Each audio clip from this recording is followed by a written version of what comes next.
The geology, the tectonic setting in PNG is really interesting. There are all these microplates in between the Australian plate and the Pacific plate, and they've done all kinds of interesting things and made some great ore deposits.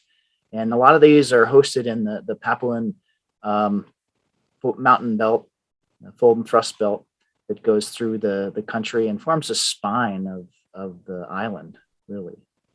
And Yandera is located kind of towards the northeastern edge of that fold and thrust belt. And it's within the Bismarck batholith. And the batholith is one of these igneous bodies that was generated during subduction along some of these plate boundaries.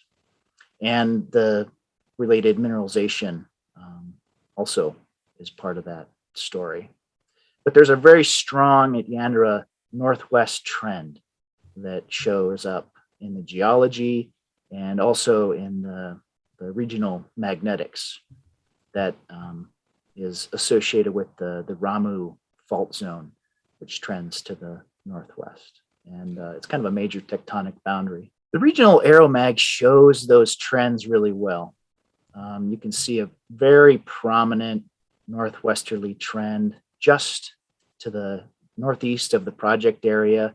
And that northwestern trend propagates more subtly into the project area.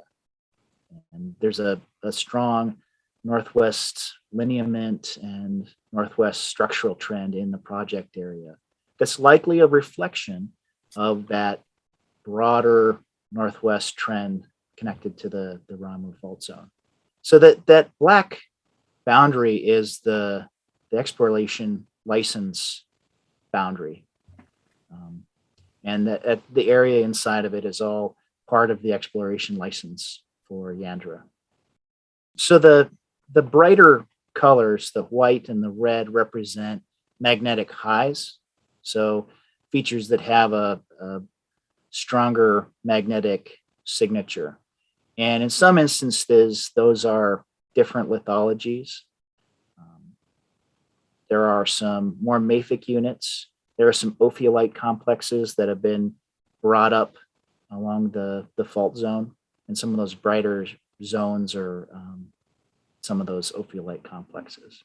Well, ophiolite complexes are pieces of ocean crust that have been ripped up and forced to the surface. And so that tells us a little bit about the tectonic setting.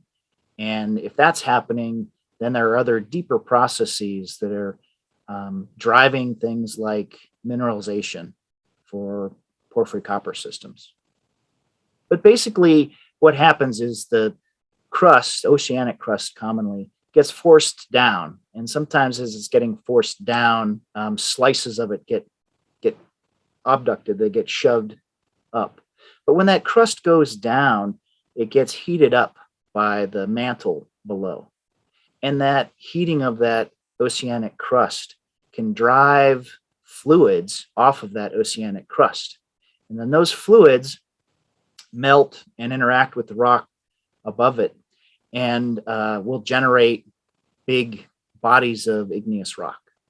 And when circumstances are right, those bodies of igneous rock will have zones of extra hydrothermal activity. And that's where you get things like porphyry copper systems.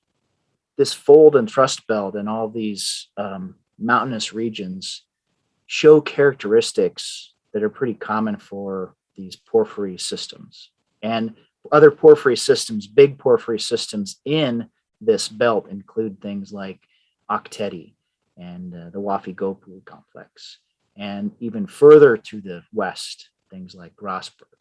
So this whole belt has very interesting and prospective systems, mineral systems, porphyry systems that have leaked through and made their way to the surface.